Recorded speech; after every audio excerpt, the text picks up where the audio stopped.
baan dadka Soomaalinimada aaminsan baan inaan qabiilna ka daba niikin dad Soomaalnimo aaminsan waxba la aarsan ama xawleeda markaa soo qaado gurigayga ku qabaan oo dhex jooga marka inta dibadda istaagto waxaad tiraahdaa farxiyo anigu ma dilin maya Soomaalnimo hadda aaminsan tahay maxaa dad u leedahay waxba la aarsanaa iyo balaayo isku balamine adiga hadda su'aal baan ku weydiiyay bal gurigayga igu imo dab igu qabo gaasna igu balbalo waxaad tiraahdaa farxiyo anigu ma dilin gurigeeda rabay inaan gubo maya fiiri farxiyo waxaan kuu sheegaa macnaha hadda adiga waxa u hadashay si macnaha cuqdadaysana u hadashay waxa ilmaha markay weynaadaan bay dili doonaan yaa kugu yiri inay see ku ogaatay inay dili doonaan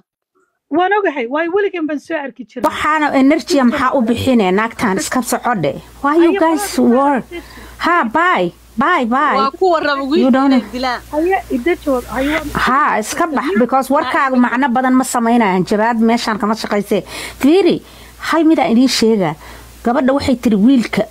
wiilku wuxuu yiri guriga anaa gubay of course isagaa gubay laakiin fiiri asaguba gurigu ku jiray hadduu dhihi lahaa gabadha gurigii waa gubay oo inuu u sheegaa laga yaabaa gabadhuna ay maaragtay waxaa la yiri alaabaa guriga ka taalay isaga xataa waa sheegay guriga qolka alaabaa uga jirtay bini aadankana waa iska damac badan yahay waxaa laga yaabaa lacag ama dahab ama wax muhiima inay guriga ugu jireen oo ay ku ordo istiraado ka soo baxso ayna ku gubatay qofka damacaa geli karo guriga wax fiican oo adiga adduunkan waa iska damac badan yahay nafta waa gubanaysa isma dhaysa waxa leedahay ku carar ka soo dafay kala soo bax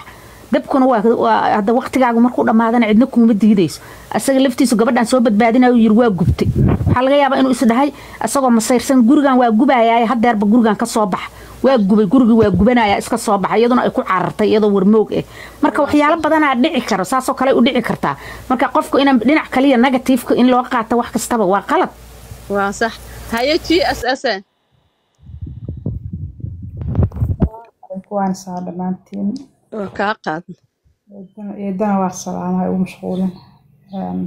كاقاد يدمعان سودو حالدا هرتا ديو يا قادنايا yaas iskale ay taagan tahay wiilkan si cadeyn ma lagu haayaa ay taagan tahay horta culumadii Soomaaliyeed meeshaan inay ka maartay ay ka gaabiyeen way ka muuqataa ay doonaa waxa ay uga gaabiyeen oo maartay ay uga aaminsan taas anaga ma ogin wax meeshaan maartay oo hadda dhin culumada meel soo fariisto dhahaya wiilkaas intaas buu ku qaldan yahay ama intaas ku saxan yahay wali still ma hayno culumada diinta muslimkana waxa ay qabto dan anaga qofka horta caamo aan ahayn uu yaqaana oo waxa ay qofkii waa in uu laga helo cadeyn wax cadeyn ah wiilkaas inuu gabadhaas uu gacantiisa inuu ku diray gaas uu soo qaatay iyo gurigu gubay iyo maruu xagga uu baf ka siiyay iyo maruu tuuray iyo meeshaan ma taalo wiilku wuuna cadeystay meesha markuu uu galaayay ulajeedka uu gurigaas uu galay gabadhuna gabar guriga degan bay ahayd dumarkuna xoogaa guntiyada iyo meelaha waxbay ay surtaan sidoo dadka iyo reebo ay u fahmeen maadaama dumar anaga aan ognahay meelaha wax dhigana iyo meelaha wax noo yaalaan xoogaan la xjaladuna weyn meelaha wax dhigan awooday muudka galeen la xjaladuna way ugu badan tahay maadaama aan dumar aan nahay hooyo masna ay dadku maartay hooyaduna wax badan bay ogaal badan bay guriga ay u silaadahay ninku waxba kama ogaba xaaladda guriga markii ay noqoto horta ilaahay ha u naxariisto aamin maxamad waaye qof kasta oo dabiir muslim lehna way ka xun tahay waan u duceynaa markastaba dadka dhahaya gabadhii bay xagga u guban gabartooda guban dadkaana de waxba maartay hadal la iskaga ma qaadayo hawshan hadda sida aniga iila muuqato diyadan la sheegayo oo lagu qaatartama horta wixii qaadanaya ayaga u taalaaba hadda dad halkii culimaduna hadda wiilka daaraya markuu daaray hoosan joogay culimada haddii maartay la dhageysanayo ama culimadu ay ka hadlayso waxa ay ka yiraahdeen anagaba dhageeyna hadda waan ku maqlaynaa kii caamaana wuu maqlayaa laakiin anaga diyada hadda maanta ku tartami mayna hadaan habar gidanaha ama wiilka familkiisba aan haba qof horta la qasqaasahay waa wiilka waaye wiilkun maadaama la qasqaasahay meeshii ilmana uusan uga teginin oo haddii bahalka iyagu ay rabaan inay qasqaastaan waxay ku qasqaasanayna meesha ay soo-olin oo cadeynba ama lagu haynba alla dilaana dhintay wiilkan teemkiisa still intaan bahalkii dad baa isdhahaya كهر هاتجا ما أوجي على ها صفاي مع داود نفتركيس صح حقه ما لها قبل علمي على شو كجري ها كابيس ها السلام عليكم